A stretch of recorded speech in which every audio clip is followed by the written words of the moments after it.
नमस्कार मित्रों, target the study point में आपका स्वागत है। हम आशा करते हैं आप लोग बेहतर होंगे, आपकी तैयारी अच्छी चल रही होगी। मित्रों, हम लोग प्लेटफॉर्म पब्लिकेशन की बुक से जियोग्राफी के कुछ महत्वपूर्ण प्रश्नों को देख रहे थे, जिसके 2 पार्ट को हम लोग देख चुके हैं। उसी के क्रम में तीसरा पार्ट ये है। तो चलिए बिना देरी किए देखते हैं अगला क्वेश्चन क्या है। गोइटर अथवा थायराइड ग्रंथ की अस्वाभाविक वृद्धि निम्न में से किसकी कमी से होती है? तो आयोडीन की कमी से होती है। गोइटर या घेघा रोग जो है या थायराइड ग्रंथ की अस्वाभाविक वृद्धि आयोडीन की कमी के कारण हो जाती है। अगला क्वेश्चन देखिए, बैक्टीरियोफेज है। बैक्टीरियोफेज क्या होता है? बैक्टीरियोफेज जो है ऐसा वायरस होता है जो विषाणु पर भक्षण करता है। बैक्टीरियोफेज वैसा वायरस जो जीवाणु का भक्षण करता है, बैक्टीरियोफेज कहलाता है। अगला क्वेश्चन देखिए,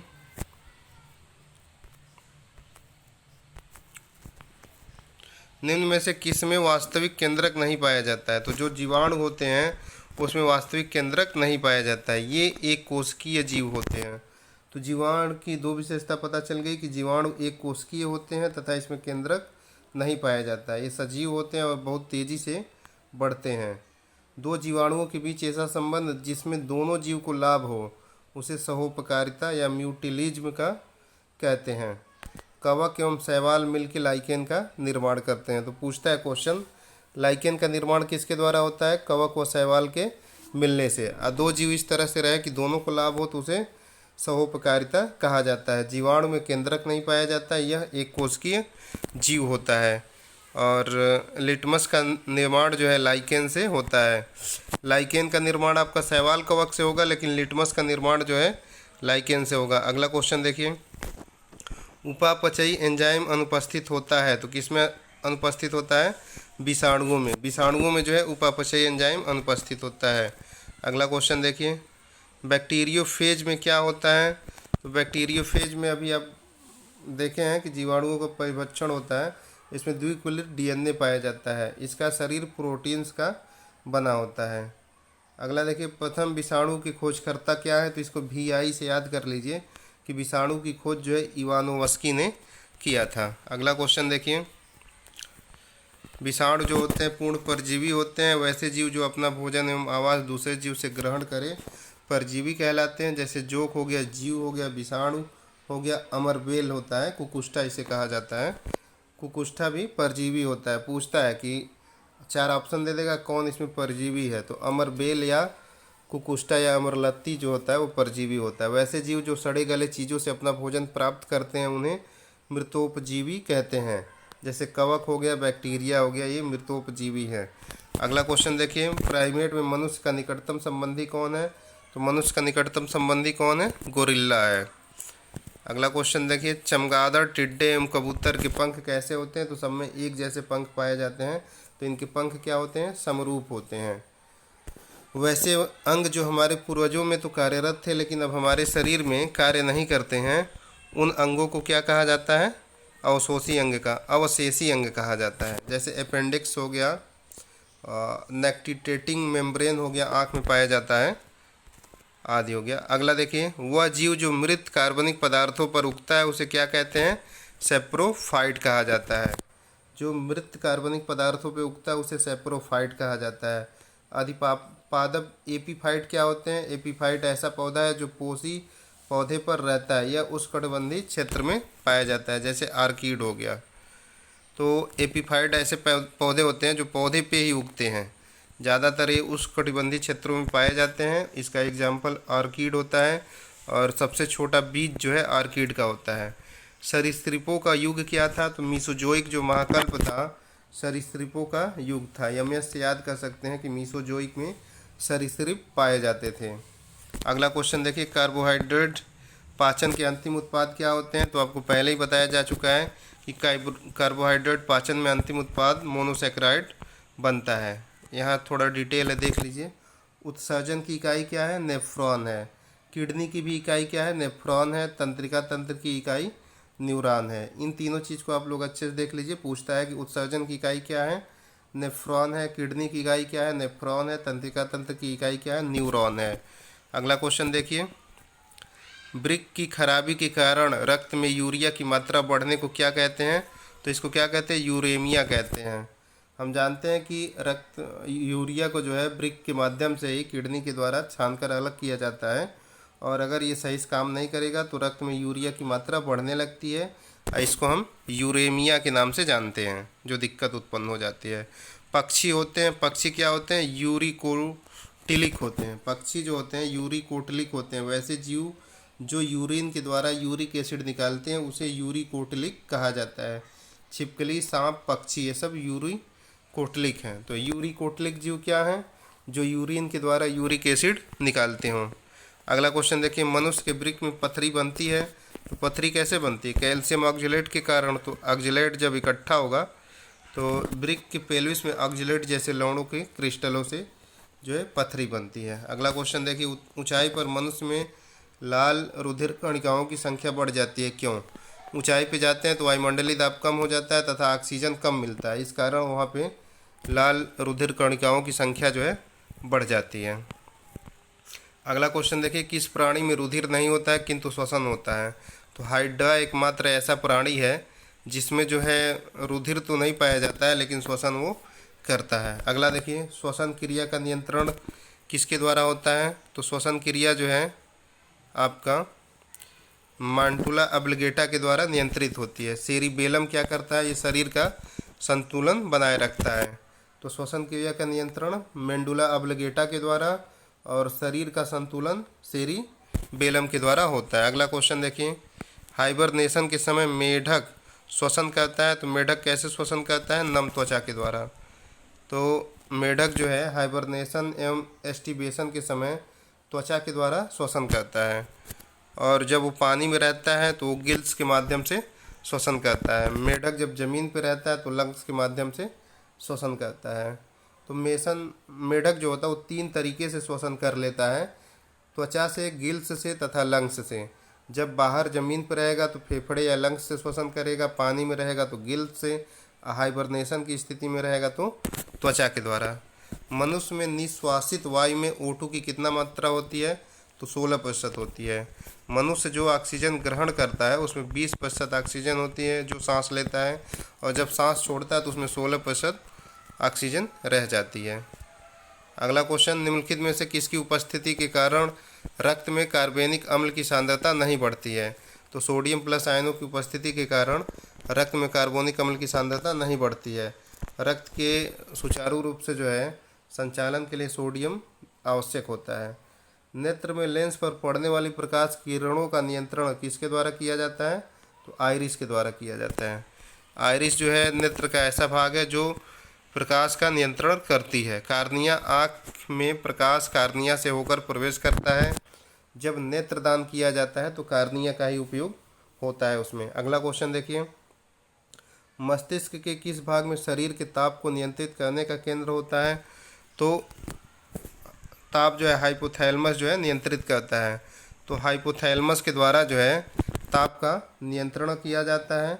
हाइपोथैलेमस भूख, प्यास, ताप, प्यार, घृणा, पसीना, खुशी, गुस्सा इत्यादि पर भी नियंत्रण करता है। तो हाइपोथैलेमस के बहुत सारे कार्य हैं, महत्वपूर्ण तो यही है, ताप को नियंत्रित करता है। उसके अलावा भूख, प्यास, प्यार, घृणा, पसीना, खुशी, गुस्सा इत्यादि को भी नियंत्रित करता है। अगला क्वेश्चन देखिए, वृद्धि हार्मोन्स कहाँ से स्रावित होता है। तो हम जानते हैं वृद्धि हार्मोन्स जो है पिट्यूटरी ग्रंथि से स्रावित होता है। अगला क्वेश्चन देखिए, वृद्धि हार्मोन्स को क्या कहते हैं, सोमैटोपिक हार्मोन्स कहा जाता है। यह वृद्धि हार्मोन्स को नियंत्रित करता है। इसकी अधिकता से शरीर बहुत बड़ा हो जाता है, जिजांटिक हो जाता है, और कमी से बौनापन हो जाता है। मानव शरीर की सबसे बड़ी अंतःस्रावी ग्रंथि जो है थायराइड है। यह लाइरिक्स के पास स्थित होती है। इस ग्लैंड से थायरॉक्सिन हार्मोन्स स्रावित होता है। इसका निर्माण आयोडीन और प्रोटीन से होता है। जो थायरॉक्सिन हार्मोन्स है यह प्रोटीन तथा आयोडीन से मिलकर बना होता है। शरीर में होने वाली उपापचयी क्रियाओं पर इसका नियंत्रण होता है। यह कोशिकीय श्वसन में सहायक है। तो जो थायरॉक्सिन हार्मोन्स है उपापचयी क्रियाओं पर नियंत्रण करता है। और सबसे बड़ी अंतःस्रावी ग्रंथि जो है थायराइड ग्रंथ हो गई। एंडोइनल ग्रंथि क्या है, ये किडनी के ठीक ऊपर होती है। शरीर में खनिज लवण को नियंत्रित करती है। यह सेक्स हार्मोन्स स्रावित करती है। तो सेक्स हार्मोन्स कहाँ से स्रावित होता है? एड्रिनल ग्रंथि से। एड्रिनल ग्रंथि के द्वारा ही जो है दाढ़ी, मूछें आना, जननांगों का विकास, शरीर के अन्य भागों में बाल का आना निर्धारित होता है। अगला क्वेश्चन देखिए, सबसे बड़ी ग्रंथि क्या है? तो सबसे बड़ी ग्रंथि हम जानते हैं यकृत होता है। मानव का सबसे बड़ा ग्रंथि जो है यकृत या लीवर है। निम्न में से कौन सी ग्रंथि अंतः तथा बाह्यस्रावी दोनों है? तो जो पैंक्रियाज होता है, अग्नाशय, वह अंतःस्रावी तथा बहिःस्रावी दोनों ग्रंथियां हैं। अगला क्वेश्चन देखिए, डायबिटीज इंसिपिड्स रोग होता है। तो डायबिटीज कब होता है? जब इंसुलिन की कमी हो जाती है। अगला क्वेश्चन देखिए, न उड़ने वाला पक्षी कौन सा है? तो एमू है, शुतुरमुर्ग है, ऑस्ट्रिच है, ये सब न उड़ने वाले पक्षी हैं। तो ये अक्सर पूछ लेता है क्वेश्चन में कि इनमें से कौन जो है उड़ता है या कौन नहीं उड़ने वाला पक्षी है। तो एमू, शुतुरमुर्ग, मुर्ग, ऑस्ट्रिच, ये सब न उड़ने वाले पक्षी हैं। कीटों का मुख्य लक्षण क्या होता है? तो कीटों का मुख्य लक्षण है उसमें 3 जोड़ी टांगें पाई जाती हैं। अगला क्वेश्चन देखिए, द्विनाम पद्धति के जनक कौन है? कार्लस लिनियस द्विनाम पद्धति के जनक हैं। स्तनधारियों का सबसे महत्वपूर्ण लक्षण क्या है? कि उसका जो हृदय होता है वो 4 कोष्ठीय होता है तथा वो बच्चे पैदा करते हैं, अंडे नहीं देते हैं। अगला क्वेश्चन देखिए, मछली वर्ग की पहचान किस अंग से होती है? तो मछली वर्ग की पहचान इन तीनों से होती है, गिल से, उसके सल्क से और उसके पच्छों से। अगला क्वेश्चन देखिए, व्हेल एक स्तनधारी है क्योंकि व्हेल एक स्तनधारी है क्योंकि इसका जो हृदय होता है 4 प्रकोष्ठ वाला होता है और ये बच्चे पैदा करती है, न कि अंडे देती है। अगला क्वेश्चन देखिए, शरीर में सबसे बलशाली पेशी कहाँ होती है? सबसे बलशाली का मतलब स्ट्रांग, तो हम जानते हैं जबड़े की पेशी होती है। वाह कण का कठोर लचीला भाग बना होता है, तो किसका बना होता है? उपास्थि का। जो वाह कण का कठोर लचीला भाग होता है वह किससे बनता है? उपास्थि से बनता है। अगला क्वेश्चन देखिए, उपास्थि का निर्माण कंकाली संयोजी ऊतकों से होता है या अर्धठोस पारदर्शक एवं लचीला ग्लाइकोप्रोटीन से बने मैट्रिक्स से निर्मित होता है। ये महत्वपूर्ण है कि मांसपेशी तथा अस्थि को जोड़ने के लिए टेंडन का प्रयोग किया जाता है और अस्थि से अस्थि को जोड़ने को लिगामेंट कहा जाता है। ये दोनों महत्वपूर्ण है। ये पूछ लेता है कि मांसपेशी को अस्थि से जोड़ने को क्या कहते हैं? टेंडन कहते हैं, और अस्थि से अस्थि को जोड़ने को लिगामेंट कहा जाता है। मानव रक्त का पीएच मान कितना होता है? 7.4 होता है। पीएच मान की अवधारणा शोषण द्वारा दी गई थी, और ये अगर विलयन उदासीन है तो उसका पीएच मान 7 होगा, अम्लीय है तो 7 से कम, क्षारीय है तो 7 से अधिक होता है। अगला क्वेश्चन देखिए, अधिक समय तक जब किसी व्यक्ति में रक्तस्राव रुकता नहीं है तो इसका क्या कारण है? तो रक्तस्राव कब रुकेगा? जब थक्का बनेगा। थक्का जब बनने के लिए आपको जो है थ्रोम्बोसाइट्स की ज़रूरत पड़ती है, तो थ्रोम्बोसाइट्स अगर नहीं है तो थक्का नहीं बनेगा। अधिक समय तक जब किसी व्यक्ति में रक्तस्राव नहीं रुकता है तो इसका कारण बिंबाणु या थ्रोम्बोसाइट्स होते हैं। ब्लड में प्लाज्मा जो है 55 से 60% पाई जाती है। ये बहुत महत्वपूर्ण है मित्रों, कई बार पूछ चुका है एग्जाम में कि रक्त में प्लाज्मा की मात्रा क्या होती है? तो वह 55 से 60% होती है। इसका रंग हल्का पीला होता है, इसमें 90% जल तथा 10% कार्बोहाइड्रेट होता है। लिम्फोसाइट एक प्रकार की WBC होती हैं जो बॉडी में एंटीबॉडी का निर्माण करती हैं। एंटीबॉडी प्रोटीन है जो रोगों से लड़ने की क्षमता रखता है। तो जो श्वेत रुधिर कणिकाएँ होती हैं उनको लिम्फोसाइट कहा जाता है, और ये बॉडी में जो है एंटीबॉडी का निर्माण करती हैं तथा ये जो है रोगों से लड़ने की क्षमता प्रदान करता है। अगला क्वेश्चन,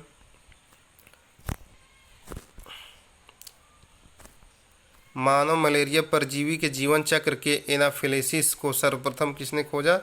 तो मानव मलेरिया परजीवी को रोनाल्ड रास के द्वारा खोजा गया था। अलेक्जेंडर फ्लेमिंग जो है पेनिसिलिन के आविष्कार किए थे। ये एंटीबायोटिक दवा है। पेनिसिलिन को फंगस से बनाया गया था। अगला देखिए, ट्रिपेनोसोमिएसिस रोग की वाहक क्या है? तो ये एक बीमारी होती है जिसमें आदमी बहुत अधिक सोता है, तो इसकी वाहक जो होती हैं वह सीसी मक्खी होती है। इस रोग में व्यक्ति को नींद के साथ बुखार आता है। सैंड मक्खी के द्वारा कालाजार होता है। तो कालाजार किसके द्वारा होता है? सैंड मक्खी के द्वारा। अगला क्वेश्चन देखिए, कालाजार के लिए उत्तरदायी प्रोटोजोआ क्या है? तो लिस्मानिया जो है कालाजार के लिए उत्तरदायी प्रोटोजोआ है। कालाजार जो है सैंड मक्खी से होता है और लिस्मानिया डोडोनावानी प्रोटोजोआ इसके लिए जिम्मेदार होता है। तो कालाजार, लिस्मानिया डोडोनावानी हो गया। अगला क्वेश्चन, मलेरिया के लिए महत्वपूर्ण दवा कुनैन किससे निष्कासित की जाती है? तो सिनकोना की छाल से मलेरिया की महत्वपूर्ण दवा कुनैन निष्कासित की जाती है। मनुष्य में प्लाज्मोडियम हमला करता है, किस पे करता है प्लाज्मोडियम? तो प्लाज्मोडियम किसका वायरस है? प्रोटोजोआ है। आपका जो है मलेरिया, और ये तंत्रिका तंत्र पे आक्रमण करता है। अगला क्वेश्चन देखिए, केचुआ श्वसन करता है लेकिन उसमें श्वसन अंग नहीं पाया जाता है। तो पूछता है कि कौन सा जीव है जिसमें श्वसन अंग नहीं होते हैं लेकिन वह श्वसन करता है? तो केचुआ है। केचुआ अपने त्वचा के माध्यम से जो है श्वसन करता है। तिलचट्टे में श्वसन अंग क्या होता है? तो तिलचट्टे जो है ट्रेकिया के अंतर्गत जो है श्वसन करते हैं। तिलचट्टों में श्वसन अंग ट्रेकिया है। बड़े जीव लंग्स के माध्यम से श्वसन करते हैं। मनुष्य, मेढक, कुत्ता, मछलियाँ जो है गिल्स के माध्यम से श्वसन करती हैं। फाइलेरिया रोग का संचरण किसके द्वारा होता है? तो क्यूलेक्स मच्छरों के द्वारा जो है फाइलेरिया रोग संचारित होता है। अतिसार रोग एस्केरिस नामक निमटोड के कारण उत्पन्न होता है। यह घरेलू मक्खी द्वारा फैलता है। अतिसार या डायरिया जो है एस्केरिस नामक निमटोड के कारण उत्पन्न होता है। यह घरेलू मक्खी से फैलता है। अब बाकी फाइलेरिया आपका मादा क्यूलेक्स मच्छर के द्वारा फैलता है। अगला क्वेश्चन देखिए, प्रतिजैविक औषधि पेनिसिलिन किससे प्राप्त की जाती है? तो फंगस से प्राप्त की जाती है। इसकी खोज अलेक्जेंडर फ्लेमिंग के द्वारा की गई थी। कौन सा कीट नहीं है? अगला क्वेश्चन देखिए, कौन सा कीट नहीं है? तो जो बिच्छू होता है वो कीट नहीं होता है। घरेलू मक्खी के लार्वा को क्या कहते हैं? घरेलू मक्खी के लार्वा को मैगट कहा जाता है। तो जो घरेलू मक्खी होती है उसके लार्वा को मैगट कहा जाता है। उद्योग जो मधुमक्खी से संबंधित है, तो मधुमक्खी पालन को हम क्या कहते हैं? एपीकल्चर कहते हैं। रेशम को सेरीकल्चर कहते हैं। मछली पालन को पीसीकल्चर तथा बागवानी को हॉर्टिकल्चर कहा जाता है। हॉर्टिकल्चर। अगला क्वेश्चन, निम्नलिखित में से कालाजार रोग का परजीवी क्या है? तो अभी आपको बनाया गया है लिस्मानिया डोडोनावानी कालाजार का परजीवी है। कालाजार का परजीवी क्या हो गया? लिस्मानिया डोडोनावानी हो गया। अगला क्वेश्चन देखिए, उस वैज्ञानिक का क्या नाम है जिसने मधुमक्खियों के संचरण की भाषा का पता लगाया था? तो कौन वैज्ञानिक थे? कार्ल वान फ्रीस थे। कार्ल वान फ्रीस थे जो मधुमक्खियों के संचरण की भाषा का पता लगाए थे। अगला क्वेश्चन देखिए, खरगोश तथा मनुष्य में सबसे छोटी हड्डी क्या है? तो सबसे छोटी हड्डी स्टेपीज होती है जो कान में पाई जाती है। स्मरण शक्ति की हानि किसके नष्ट से होती है? तो सेरिब्रम के नष्ट से स्मरण शक्ति की हानि हो जाती है। सेरिब्रम जो है मनुष्य का मस्तिष्क होता है, अगर ये नष्ट हो गया तो स्मरण शक्ति कमज़ोर हो जाएगी। अगला क्वेश्चन देखिए, एक लंबे संकर पौधे में स्वपरागण कराने पर लंबे व बौने 3 संबंधी एक में प्राप्त होते हैं। यह परिणाम क्या सिद्ध करता है? पृथक्करण का नियम। तो ये देखिए, पृथक्करण का नियम किसके द्वारा दिया गया? तो पृथक्करण का नियम जो है मेंडल ने दिया था, और उन्होंने ये बताया कि जब लंबे पौधे एवं नाटे पौधे के बीच क्रॉस होता है तब पहली पीढ़ी तो सही होती है, सभी लंबे पौधे प्राप्त होंगे, लेकिन अगली पीढ़ी लंबे पौधे का जीन एवं बौने पौधे का जीन अलग अलग हो जाते हैं। तो कुछ लंबे हो जाएंगे, कुछ बौने हो जाएंगे। स्वतंत्र अव्यूहन का नियम क्या है? जब दो भिन्न लक्षणों के गुण आपस में मिलाया जाता है तब दोनों लक्षण आपस में मिल जाते हैं, किंतु अगली पीढ़ी में दोनों गुण अलग अलग हो जाते हैं।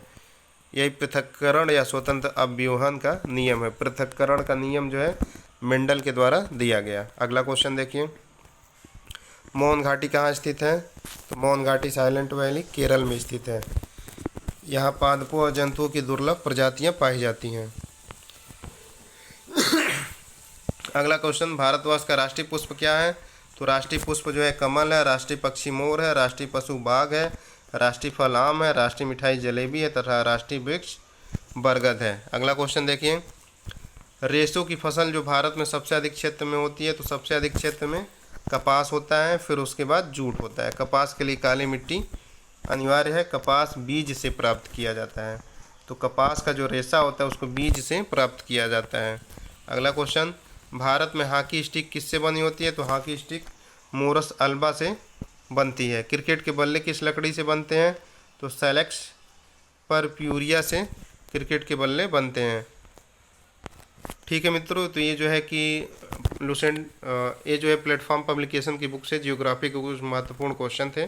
हम आशा करते हैं क्वेश्चन हम लोगों को अच्छे लगेंगे। अगर अच्छे लगते हैं तो वीडियो को अधिक से अधिक शेयर करिए तथा चैनल पर सब्सक्राइबर बढ़ाने की मुहिम को थोड़ा तेज़ करिए, ताकि जल्द से जल्द कम्युनिटी टैब की सुविधा मिले और आप लोगों को जो है डेली कुछ रोचक जानकारी एक एक पोस्ट की जा सके। धन्यवाद दोस्तों।